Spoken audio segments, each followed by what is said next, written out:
A very good afternoon. Welcome to our today's news desk at 1 p.m. with me, Mary Ann Gacho. And me, Joseph Kamau. Now, the civil servants with fake certificates have been directed to refund the money and resign and walk away or face the full wrath of the law.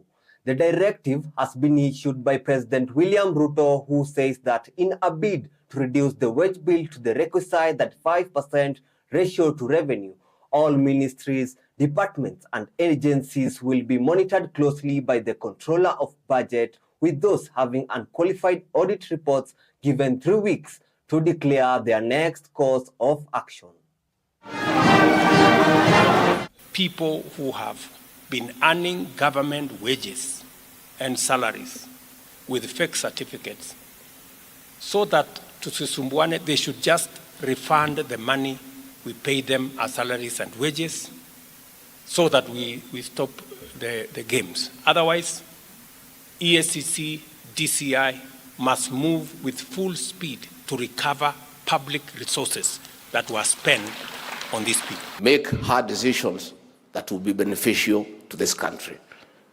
And that will form part of your legacy. Those who have fake certificates, working for government at any level, please surrender and walk away. Because it will not be business as usual as we go into the future. Otherwise, EACC, DCI must move with full speed to recover public resources that were spent on these people. We cannot deliver for Kenyans when we are burdened with impunity. I want to see reports outlining corrective actions in respect of both audits within the next 21 days. It's going to be both bitter, sour, but ultimately sweet for the people of Kenya if we do it right, and we do it knowing that we have a target set. And on behalf of my colleagues, I would like to give a commitment to the implementation of the target, the main target of reducing the wage bill to 35% by 2027. And now President William Ruto has mandated that all state entities with non-compliant Auditor General and the Public Service Commission reports submit corrective measures within 21 days. President Ruto expressed worry about the extent of non-compliance with the constitutional duty discovered by the two institutions during their annual audits, revealing that only 24% of government institutions obtained a clean bill of health from the PAC and the Auditor General. He stated that the tendency is untenable and amounts to impunity, which can no longer be permitted. Ministries, departments, agencies have to be much more serious about compliance with fundamental integrity, efficiency, and productivity standards. The level of non-compliance with vital constitutional mandates uncovered by the Auditor General and the Public Service Commission in their annual audits is unacceptable and amounts to impunity that can no longer be part of our public service. Just imagine, only 24% of our organizations received an unqualified audit, and the level of compliance with the PCS's audit of compliance with national values is far from pleasing. And nobody is bothered. We're continuing as if it is business as usual. I mean, leaders, heads of ministries, departments, agencies that have qualified accounts, one way or another, don't even bother to ask themselves, what are we doing about it? We cannot deliver for Kenyans when we are burdened with impunity, and we must work round the clock to make sure that we walk away from the current status. Let me again repeat, we cannot deliver for the people of Kenya when we are burdened with impunity and wounded by non-compliance. I want to see reports outlining corrective actions in respect of both audits within the next 21 days. And I expect radical improvements in future audits. It cannot be business as usual. If your accounts are qualified, I mean, you cannot just expect that, okay, it is qualified, so, I mean, you must do something about it.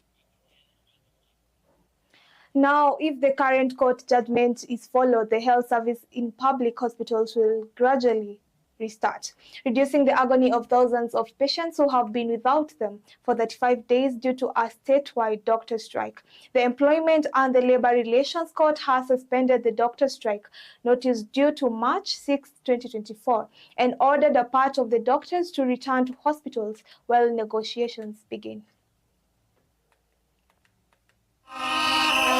No amount of intimidation, no amount of threats, no amount of bullying should be used to quieten a worker. The basic salary part be implemented, that is the part of interns be implemented, that is the part of study leave be implemented, the part of study leave be, or medical cover be implemented. We must have a sit down and a return to work agreement that gives the sanctity of this particular CBA. Government was saying that we have to suspend the strike before we have the whole of nation. And still on matters Health Cabinet Secretary Susan Nakumicha has urged hospitals not to turn away Kenyans seeking medical care as the ministry prepares to refund debts due to health facilities through the NHIF. Nakumicha, who spoke before the Senate Committee on Health, says the money will be paid after the Treasury distributes this cash this week, prior to the implementation of the Social Health Insurance Fund. We would like to know, in the transition period process, what is the department doing to make sure that the payments are being made, and what is the ministry itself as a mother ministry doing to pay the debts they owe? There is no cause of alarm. They do not need to disrupt facilities. That once they have provided services, their claims have been verified and reconciled, they are going to be paid once resources are available. Going to receive this week, the PS actually got confirmation yesterday of the 8.5 billion. And this money is going to be put to prudent use of payment of claims. The question by Senator Mandago was specific to money that is owed to public institutions. So in her answer, when she goes around and includes religious institutions and so on and so forth, I think she's conflating issues. This is a matter that we have brought to the Cabinet's attention because we see it standing in our way as a risk in the transition. And following the bringing of this matter to the Cabinet, a discussion was held last week between my ministry, the Ministry of Treasury, chaired by His Excellency the President, and Treasury was asked to look for resources for us to start paying claims. And now an immediate evacuation to higher grounds notice has been issued to residents of downstream Tana Delta. Following the spillage of the Masinga Dam, this is after Tana River exhibited signs of a burst following the heavy downpour around Tana River and River Dhiba catchment areas. The Masinga Dam, where we are today, already is overflowing. And we expect that the last dam downstream, which is Kiambere, would also start overflowing in a matter of hours, if not days. Garissa and Tana River are at very great risk of being displaced with a lot of casualties if adequate precaution and care is not taken. Since we have not yet built the high ground force, which we are anticipating to start building, and we have not yet raised Masinga Dam, which is the other thing that we want to raise. We are going to take a short break. We'll be back with more news updates.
Welcome back.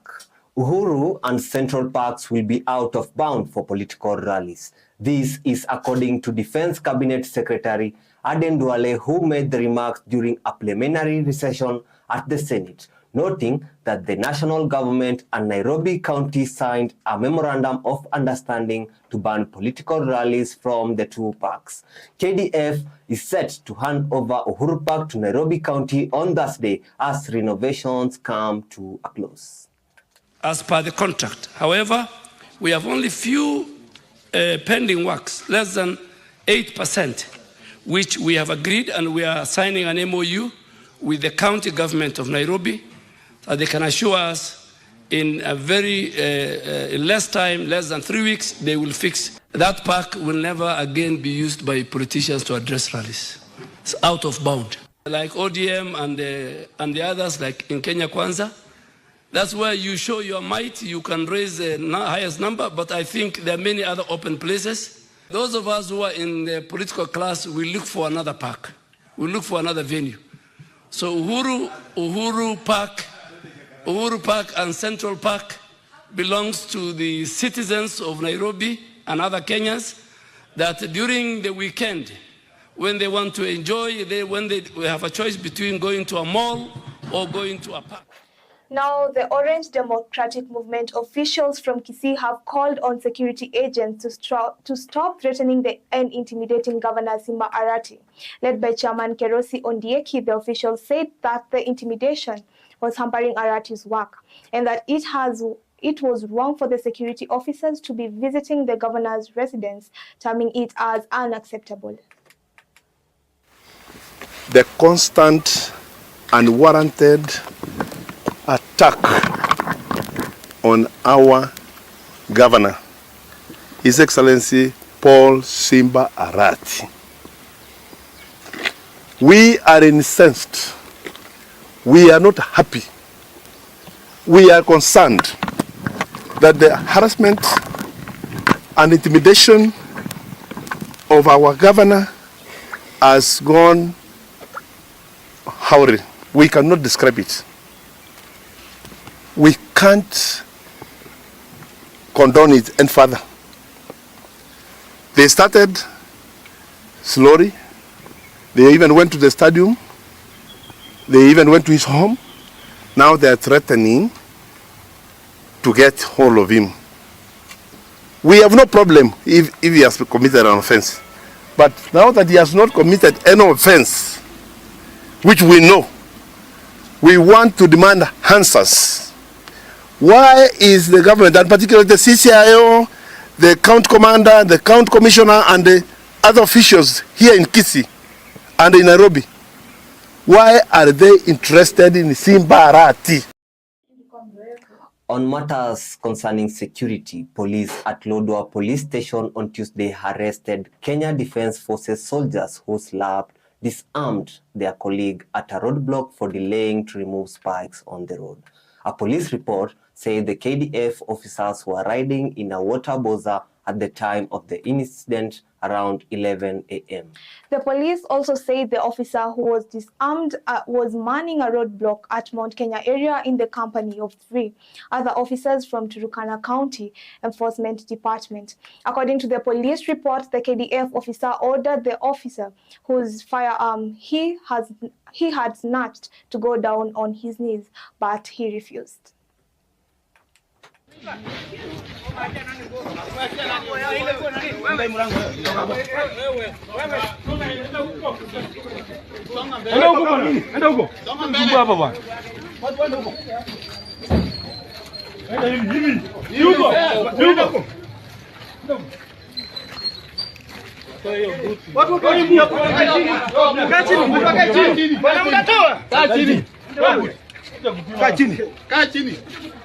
Amdai kaa chini mnafikiria hapo.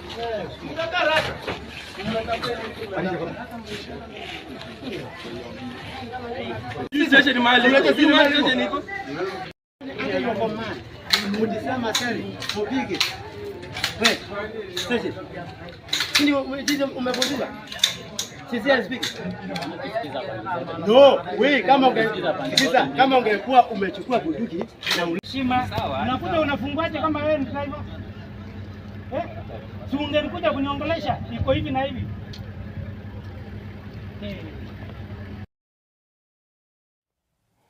Nairobi County Assembly Speaker Kennedy Ngodi has defended himself over a viral video which appears to show him forcing Ward Representative Fatuma Abdi Wahid Abe to shake his hand, contrary to the dictates of Islamic faith.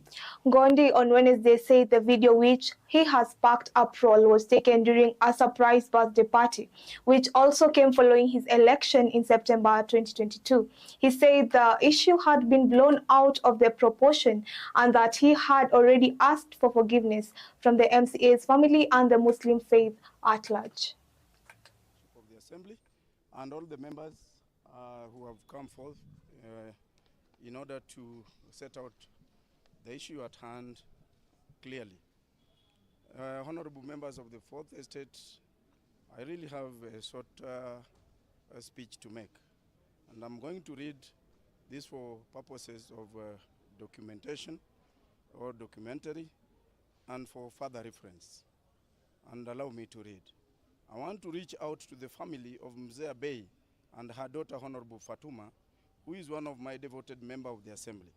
I wish to state that the event of my surprise birthday party, organized by honorable women leaders back in November 2022, was blown out of context, and that the occurrence of the eventful day was never meant to disparage anyone. I have a lot of respect for women and Muslim leaders, Muslim faith-based, and all other religious setup. That's all I can say. Thank you. Leader of Minority for a word.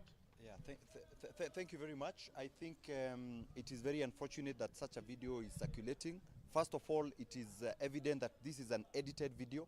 I wish they would have shown the joy that was there when we were all celebrating, including all the ladies in the Assembly, when we were celebrating the election and the eventual birthday of the Speaker and the Majority Leader. It is paramount to know that the people who are circulating that are the enemies of this Assembly, because through the leadership of the Speaker and His Excellency the Governor, we've been able to go beyond tribal lines, party lines, religious lines, and all other lines, so that we maintain peace and do what we are supposed to do for the people of Nairobi. It is unfortunate, and we promise them that I, being the minority leader, I can attest that the Speaker respects everybody, the Speaker listens to everybody, and it is unfortunate, and the video has been taken out of context.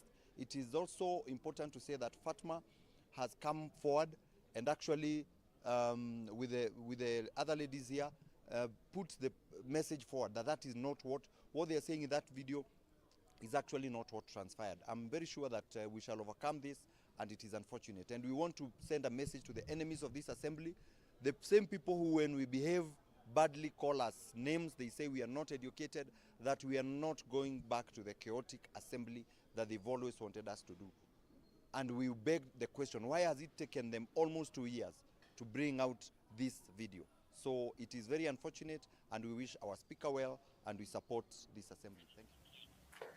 Now we have come to the end of our news bulletin at noon. With me, Joseph Kamau. And I, Mary Ann Gatu. Have a lovely day ahead and a good afternoon.